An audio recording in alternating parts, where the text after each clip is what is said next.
کیسے حاصل ہوگا کہ ان فضول کی پیسوں کو چھوڑ دینا.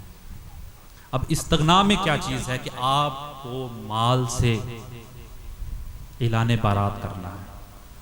اس کا مقصد قطعی یہ نہیں ہے کہ ہم پیسہ کمانا کم کر دیں، محنت کم کرنا چھوڑ دیں. ایسا نہیں. محنت کریں، پیسہ کمائیں، روزگار تلاش کریں، لیکن اس میں اس قدر نہ گھسیں کہ آپ برائی اور نیکی کی تمیز ہی چھوڑ دیں. آپ مال کو صرف حاصل کرنا چاہ رہے ہیں، چاہے اس کا رستہ اچھا ہے چاہے برا ہے. آپ کے دل میں مال کی وہ محبت نہ سما جائے کہ آپ نیکی اور برائی میں تمیز نہ کر سکیں. اصحاب رسول میں یہ چیز بہت ملتی ہے کہ وہ کچھ معاملات میں نبی مکرم کے ساتھ بہت سچے تھے. استغنا کی ایک حالت میں آپ کے سامنے بیان کرتا ہوں. ایک جنگ میں نبی مکرم نے اعلان کیا کہ اس جنگ کے لیے مجھے سامان کی ضرورت ہے. ہم نے اپنے لشکر کو گھوڑوں کی، خوراک کی، تلواروں کی، مختلف اشیاء کی ضرورت ہے اپنے لشکر کے لیے. تو سب لوگ اپنی اپنی چیزیں لیں. اس پہ علامہ اقبال نے نظم بھی لکھی ہے صدیق کے نام سے. ایک دن رسول پاک نے اصحاب سے کہا، دے مال راہ حق میں جو ہو تم میں مالدار. اب جب یہ اعلان سنا تو ہر صحابی نے اپنی پہنچ کے مطابق، اپنی حیثیت کے مطابق اپنے گھر سے مال لا کے رسول مکرم کے سامنے رکھ دیا کہ یہ میری طرف سے ہدیہ ہے، اس کو قبول فرمائیں، اس کو آپ جنگ کے اندر استعمال کر سکتے ہیں. اب وہاں استغنا کا ایک مقام بیان کیا ہے علامہ اقبال نے. دو اصحاب کو ڈسکس کیا ہے علامہ اقبال نے اس نظم کے اندر، صدیق کے اندر. یہ بات سن کے فرتے طرب سے عمر اٹھے، اس روز ان کے پاس تھے درہم کئی ہزار. کہ جب یہ اعلان ہوا تو حضرت عمر اٹھے کہ آج وہ دن ہے کہ ہر دفعہ حضرت ابو بکر صدیق مجھ سے بازی لے جاتے ہیں. نبی سے محبت میں، ان سے دوستی میں ہر دفعہ مجھ سے آگے نکل کے نبی کی مدد کرتے ہیں. ہر دفعہ مجھ سے بڑھ کر نبی کو مال عطا کرتے ہیں، دین کی مدد کرتے ہیں، دین کو مضبوط کرتے ہیں. تو انہوں نے کہا کہ آج میرے پاس اچھا خاصا مال ہے، آج میں اس پہ سبقت لے جاؤں گا ان پہ. یہ اب صدیق کے اندر وہ کر رہے ہیں کہ فرتے طرف سے عمر اٹھے، اس روز ان کے پاس تھے درہم کئی ہزار.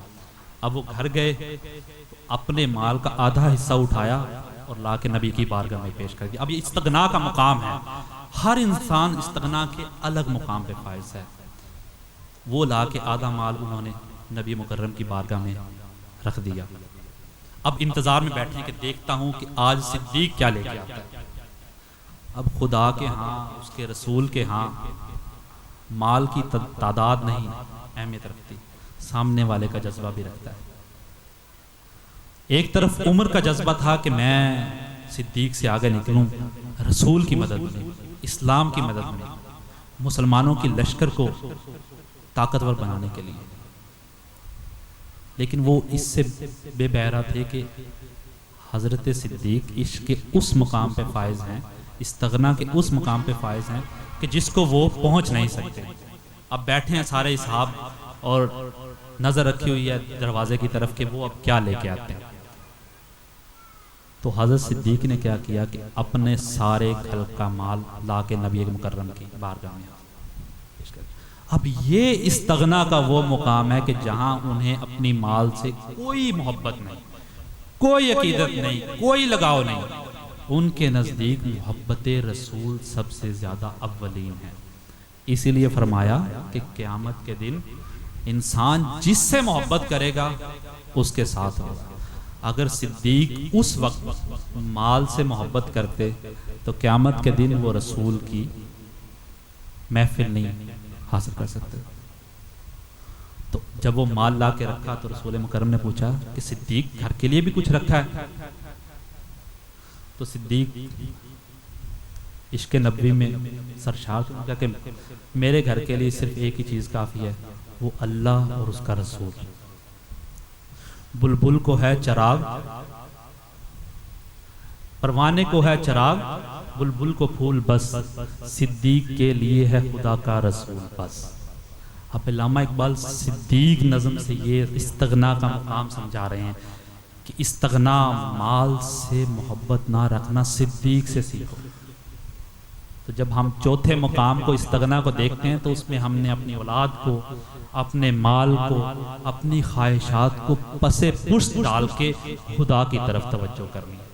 اگر رتی برابر بھی میرے دل میں، میرے دماغ میں، میری عقل میں میری اولاد، میرے مال، میرے جاہ و جلال، میری شہرت کا رتی برابر بھی حصہ شامل ہے میری عقل میں، تو میرا وہ دیا گیا، وہ کیا گیا عمل کسی کام کا نہیں، کیونکہ میں نے استغنا کے اس مقام کو حاصل ہی نہیں کیا۔ میں نفس امارہ سے وہ جنگ جیت ہی نہیں سکتا، کیونکہ نفس امارہ کیا کرتا ہے، وہ انسان کو اس طرف مائل کرتا ہے کہ تو مال کو بچا بچا کے رکھ، پھر وہ بہانے بناتا ہے کہ تیری یہ ضرورت ہے، یہ ضرورت ہے، یہ ضرورت ہے، جبکہ رزق کا وعدہ تو خدا کا ہے۔ جس خدا نے انسان کو پیڑ دیا ہے وہ اس کو روٹی بھی دیتا ہے۔ یہ بات صدیق شروع سے سمجھ گئے تھے کہ جس خدا نے مجھے پیڑ دیا ہے وہ مجھے روٹی بھی دے گا، اس لیے انہوں نے استغنا کے اس مقام کو پار کر کے رسول کے سامنے اپنا سارا مال رکھ دیا۔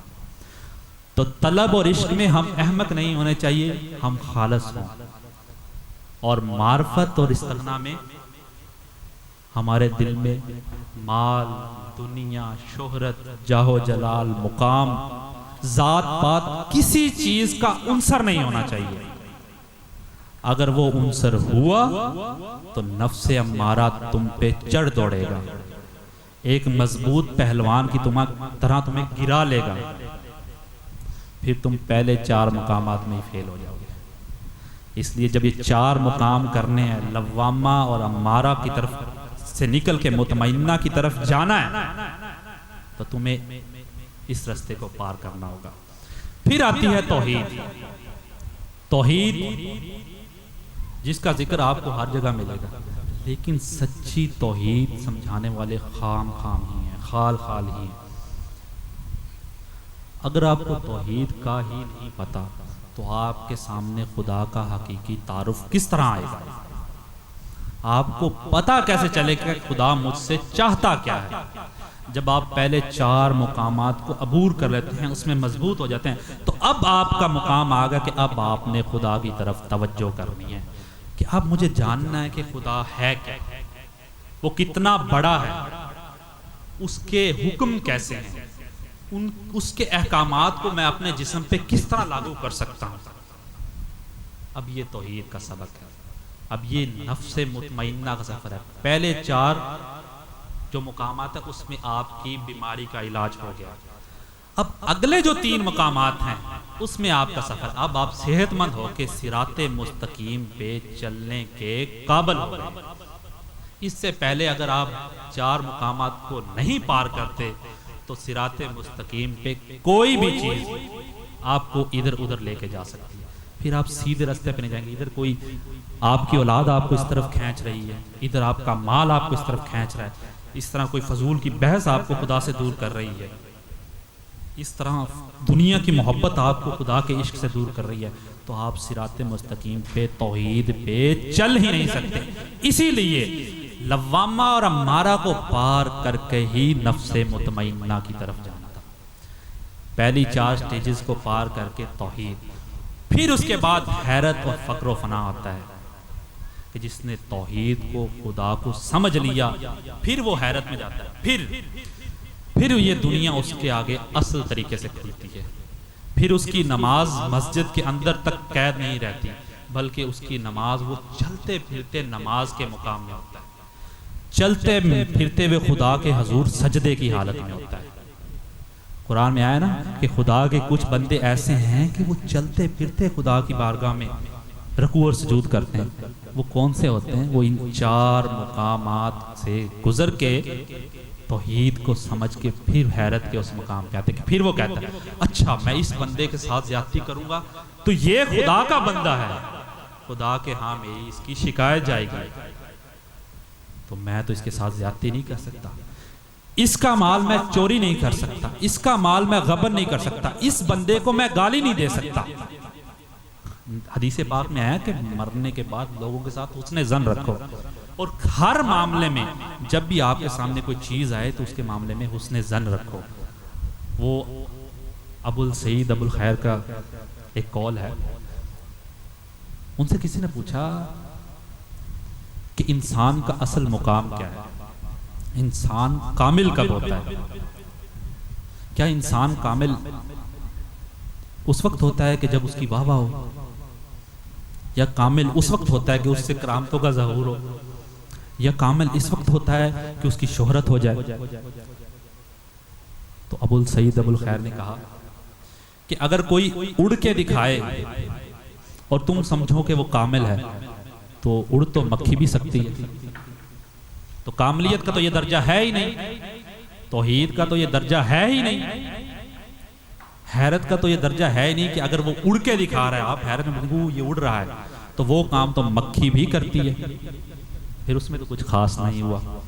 پھر پوچھا کہ اگر وہ پانی پہ چل کے دکھائے تو پھر تو کیا وہ کامل ہو گیا؟ تو انہوں نے فرمایا کہ مچھلی بھی تو پانی میں تیرتی ہے، تو کیا یہ اس کی کاملیت کا یقین ہے کہ میں مچھلی کی پیروی شروع کر دوں کہ مچھلی پانی کے اندر تیر سکتی ہے، مکھی ہوا میں اڑ سکتی ہے، میں اس کی پیروی کروں؟ نہیں۔ انہوں نے فرمایا کہ کامل وہ ہے کہ جس کے ارد گرد کے لوگ اس کی خیر سے بہرہ ہوں، اس کا وجود ان کے لیے خیر کا سبب بنے، اس کے شر سے لوگ محفوظ رہیں۔ اصل خیر یہی ہے۔ اب توحید اور حیرت کے مقام پہ اسی چیز کو ہم نے دیکھنا ہوتا ہے کہ میں کس کے پیش ہوں، خدا کس صورت میں میرے سامنے ہے، اور میں نے خدا کے آگے کس طرح اپنے آپ کو پیش کرنا ہے۔ اس پیر مریدی کا، سیکھنے سکھانے کا، بیعت کا مطلب ہے نا کہ آپ نے لین دین کیا ہے۔ کس چیز کا لین دین کیا؟ کہ میں ان مقامات کو آہستہ آہستہ عبور کر کے اپنے آپ کو اتنا پاک کر لوں گا کہ میں خدا کو ہر جگہ محسوس کر سکوں۔ یہ نہیں کہ میں نے ٹوپی رکھی، مسجد میں گیا، خدا کے آگے کچھ سجدے کیے، کچھ پریکٹس کی، باہر آ کے پھر میں نے وہی کام شروع کر دیے۔ تو تم ہر وقت خدا کے حضور پیش ہونا چاہتے ہو کہ تمہیں ان مقامات سے گزرنا ہے۔ بیعت کا مقصد ہی یہی ہے، بیعت کو لایا ہی اس لیے گیا تھا کہ انسانوں کو اس قدر پاک کیا جائے کہ وہ ان مقامات سے گزر کے حقیقی دین کو سمجھ سکیں، فضول کی، احمقوں کی ابحاث سے نکل کے دین کی اس دانائی، اس سچائی کو سمجھ سکیں۔ تو یہ توحید، حیرت اور فقر و فنا، یہ وہ تیسرا مقام ہے جس کو یا ایتھا النفس المطمئنہ کہا گیا۔ قیامت کے دن خدا کہے گا یا ایتھا النفس المطمئنہ ارجعی الی ربک، کہ آجا اپنے خدا کی طرف، راضیۃ مرضیہ، اس حالت میں کہ خدا تجھ سے راضی ہو گیا اور تو خدا سے راضی ہو گیا، کہ دنیا میں تو نے وہ سارے مقام آہستہ آہستہ عبور کیے اور خدا تجھ سے راضی ہو گیا۔ اب ان مقامات کو ہم قرآن سے سمجھتے ہیں۔ مولانا جلال الدین رومی فرماتے ہیں کہ بعض قصے لوگوں کے لیے قصے ہوتے ہیں اور بعض قصے لوگوں کے لیے معرفت کا سبب ہوتے ہیں، ان کے لیے حکمت کا درس ہوتے ہیں۔ اس کو قرآن میں بھی ایک جگہ بیان کیا گیا کہ جب اصحاب کہف کا قصہ بیان کیا گیا تو اس وقت یہ بات بتائی گئی، یہ فضول کی بحثیں، یہ احمقوں والی بحثوں کا ذکر وہاں کیا گیا ان آیات میں، کہ آپ دیکھیں گے کہ بعد کے لوگ اس چیز پہ ڈسکشن کر رہے ہیں، اس چیز کے بارے میں گفتگو کر رہے ہیں کہ وہ اصحاب کہف 5 لوگ تھے، چھٹا ان کا کتا تھا، کسی نے کہا 3 لوگ تھے، چوتھا ان کا کتا تھا، کسی نے کہا 7 لوگ تھے، 8واں ان کا کتا تھا۔ اب یہ قرآن ڈسکس کر رہا ہے، یہ احمقوں کی اس بات کو بتا رہا ہے کہ دیکھیں اصل مدعے کی طرف کسی کی توجہ ہی نہیں ہے بعد کے انسانوں میں۔ وہ یہی کر رہے ہیں کہ اصحاب کہف اس غار میں رکے تھے، ان کی یہ تعداد تھی، اس طرح گئے تھے، قرآن اس کو بیان کر رہا ہے۔ اب اس احمقوں کو، ان مقامات کو قرآن بھی بیان کرتا ہے، ان کے لیے قرآن سمجھ کی کتاب ہے کہ جو اس میں غور کرتے ہیں اس طریقے سے۔ اگر احمقوں کی طرح قرآن کے اندر غور کریں گے تو آپ کو پھر اس سے مسئلے مسائل ہی نکلیں گے۔ آپ کہیں گے اچھا ان کے درمیان اتنے لوگ تھے، یہ کتے کا تھا ذکر، یہاں پہ اتنے لوگ تھے، یہ طریقہ کا۔ اب ایک قصہ قرآن کے اندر بیان ہوا ہے ملک سبا کا، حضرت سلیمان کا اور بلقیس کا۔ اب اس قصے کو ہم ان 7 مقامات سے سمجھتے ہیں، ان 3 مقامات سے سمجھتے ہیں۔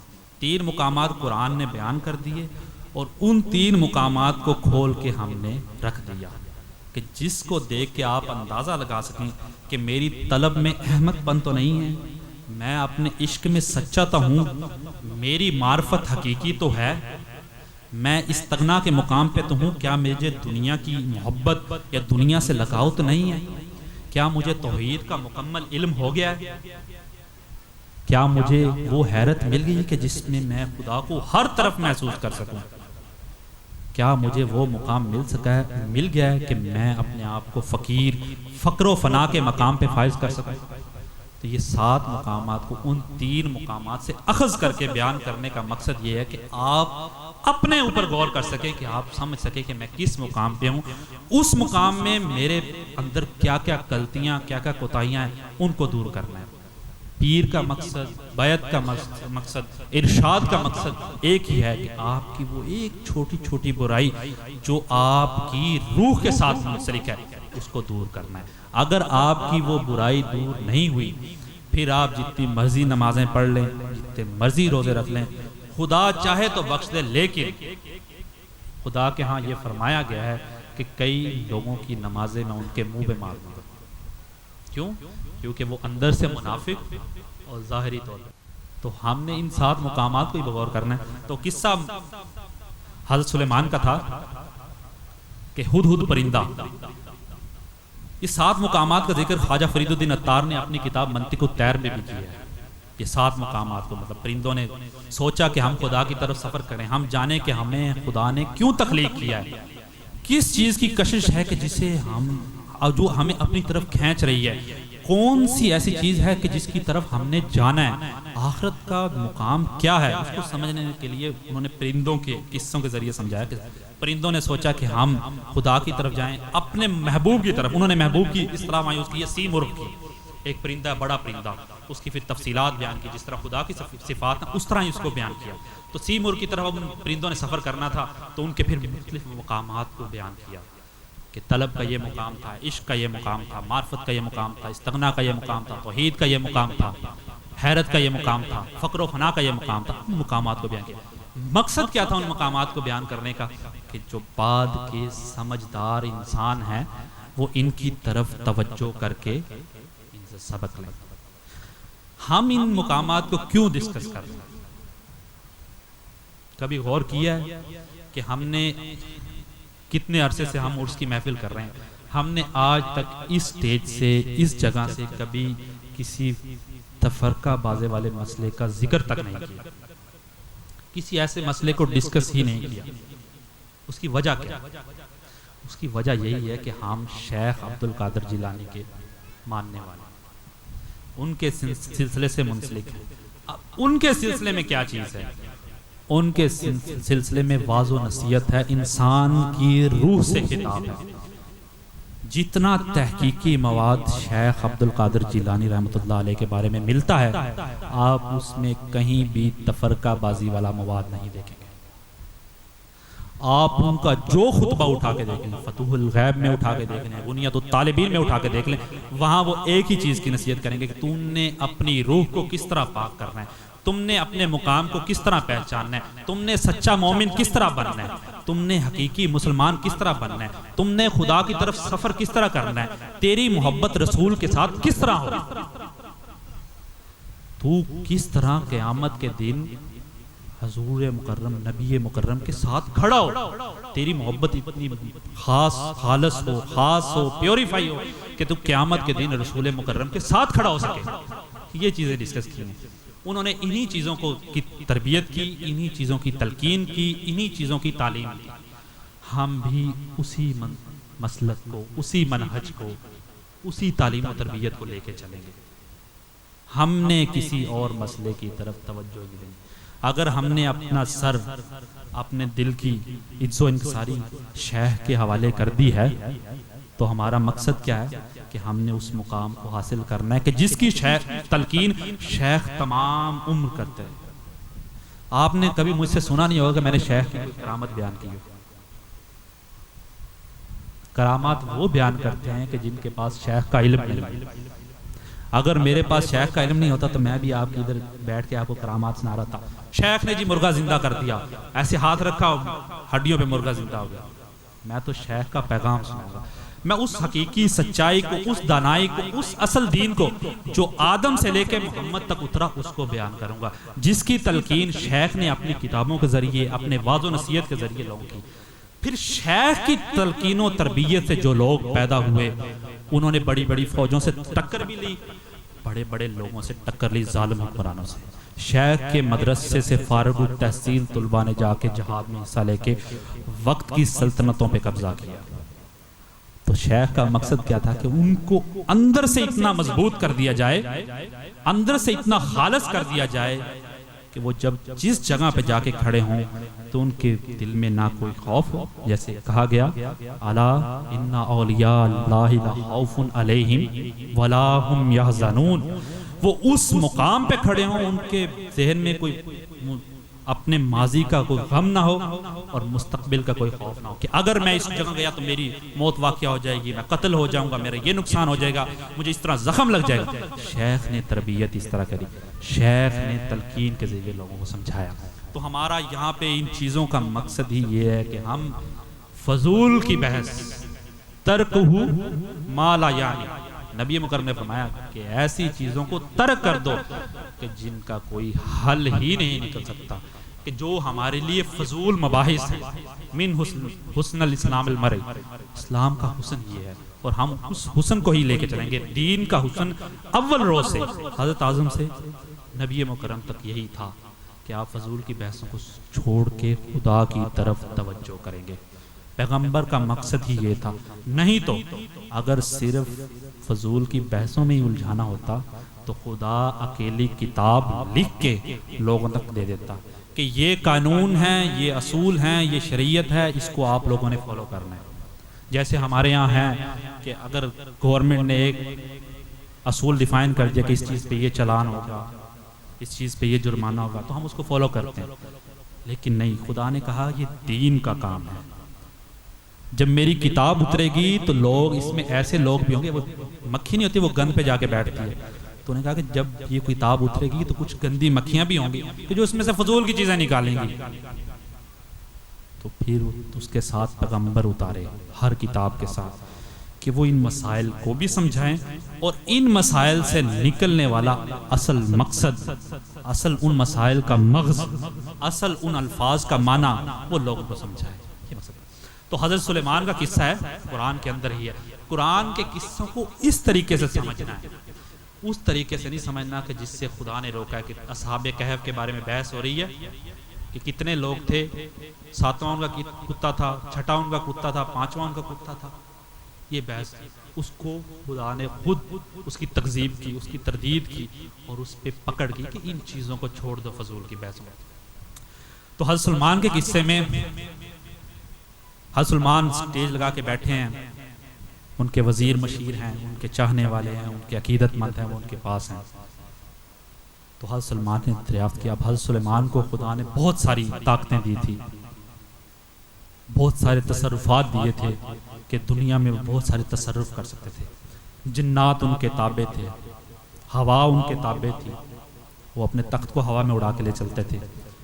چرند پرند کی آواز سمجھتے تھے، پرندے ان کے تابع تھے.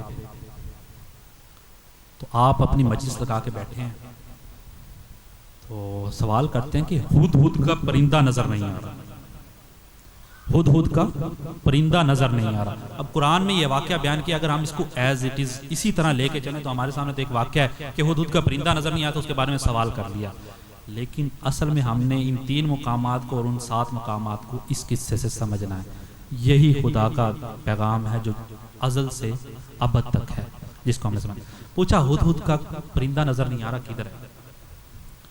تو انہوں نے کہا کہ ہم نے بھی کافی دن سے نہیں دیکھا، کہاں ہے؟ تو آپ نے فرمایا کہ اگر تو اس کے پاس مکمل دلیل ہوئی کہ میں اس کام کو گیا تھا، یہ یہاں پہ گیا تھا، یہ یہاں پہ گیا، قرآن میں اب یہ الفاظ بیان ہو رہے ہیں، تو پھر تو میں اس کو چھوڑ دوں گا.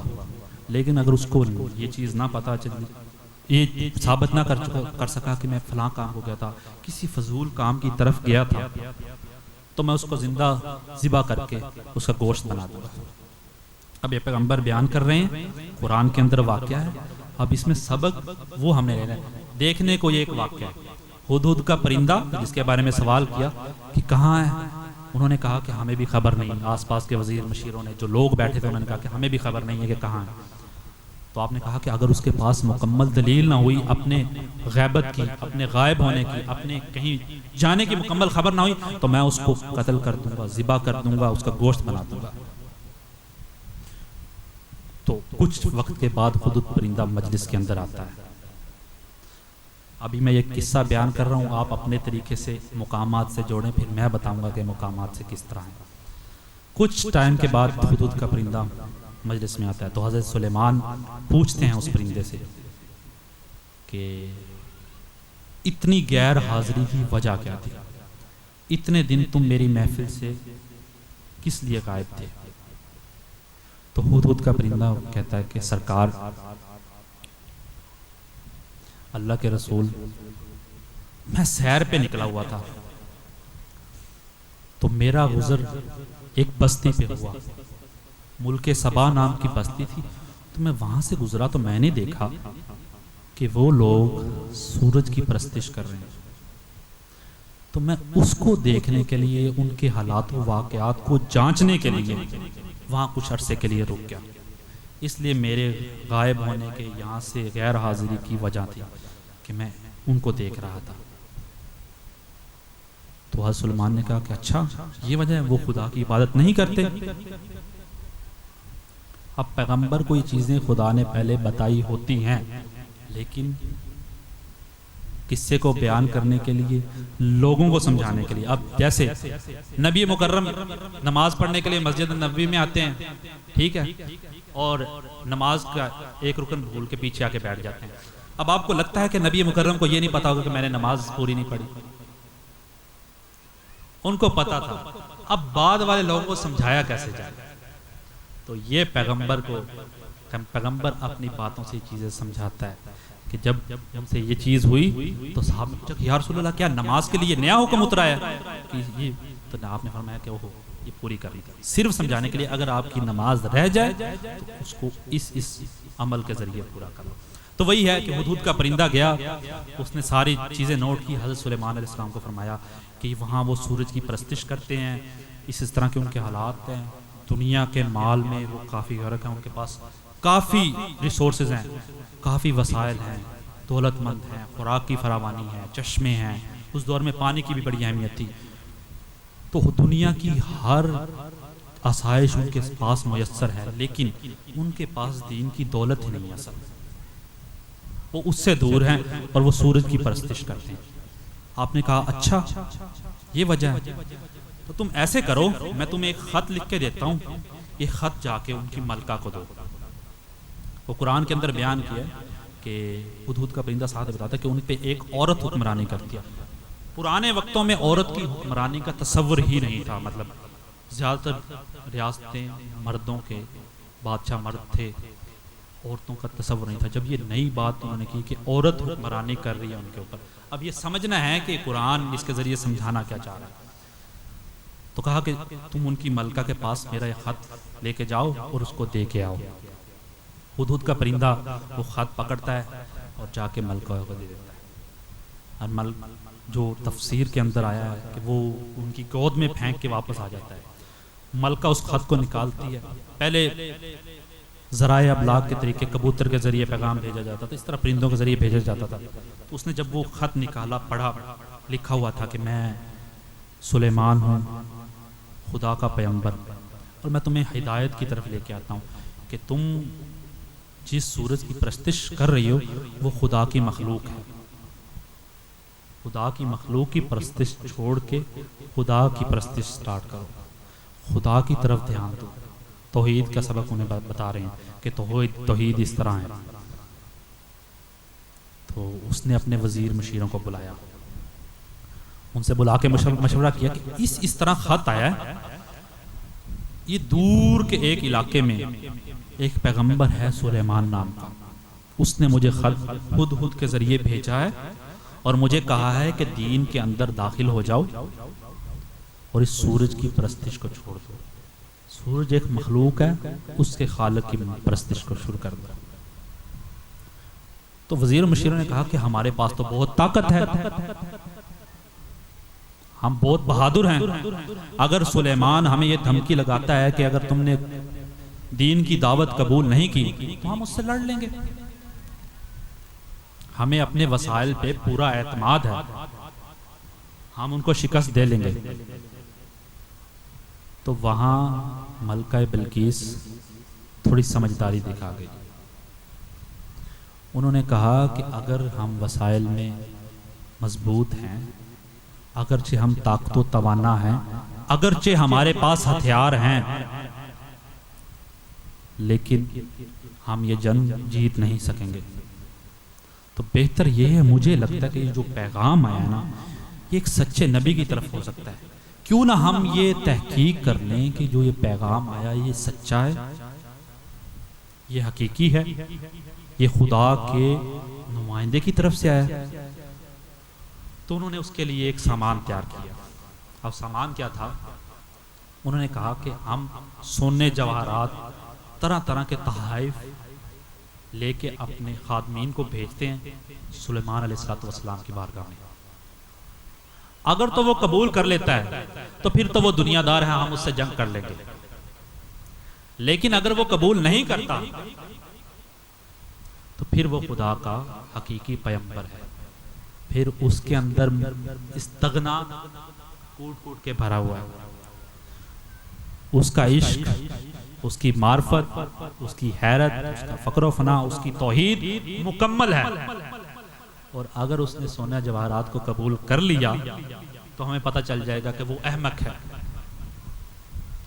تو اس چیز کو کنفرم کرنے کے لیے، اس کی تصدیق کے لیے ایک پورا لشکر تیار کیا جاتا ہے تحفے تحائفوں کے ساتھ. جلال الدین رومی اپنے اندر مثنوی کے اندر یہ چیزیں بیان کرتے ہیں کہ وہ پورا لشکر جاتا ہے، پورا منظر کشی کرتے ہیں کس طرح وہ جا رہا ہے. تو وہ جا کے دیکھتے ہیں کہ وہاں تو آلریڈی ان کے پاس سونے جواہرات ہیں، اتنی دولت ہے، اتنے وسائل ہیں، ان کو تو ان چیزوں کی ضرورت نہیں ہے. تو جلال الدین رومی ان لشکر والوں کو کہہ رہا تھا کہ اے بے وقوفو، تم ایسے شخص کے پاس جا رہے ہو جو ان چیزوں سے اوپر اٹھ چکا ہے. وہ لشکر آپ کی خواہشیں ہیں کہ جب وہ ایک حقیقی انسان کے پاس جاتی ہیں نئی قسم کی لے کے، وہ جا کے اس کو دکھاتی کہ ہاں تم یہ حاصل کر لو، یہ حاصل کرو، یہ حاصل کرو گے تو تمہیں یہ فائدے ہوں گے. تو آگے سے اس کا نفس کہتا ہے کہ میں مطمئن ہوں، مجھے ان چیزوں کی ضرورت ہی نہیں ہے. تو حضرت سلمان کے پاس جب لے کے جاتے وہاں جلال الدین رومی کہتا ہے کہ کتنے بے وقوف ہو کہ ایک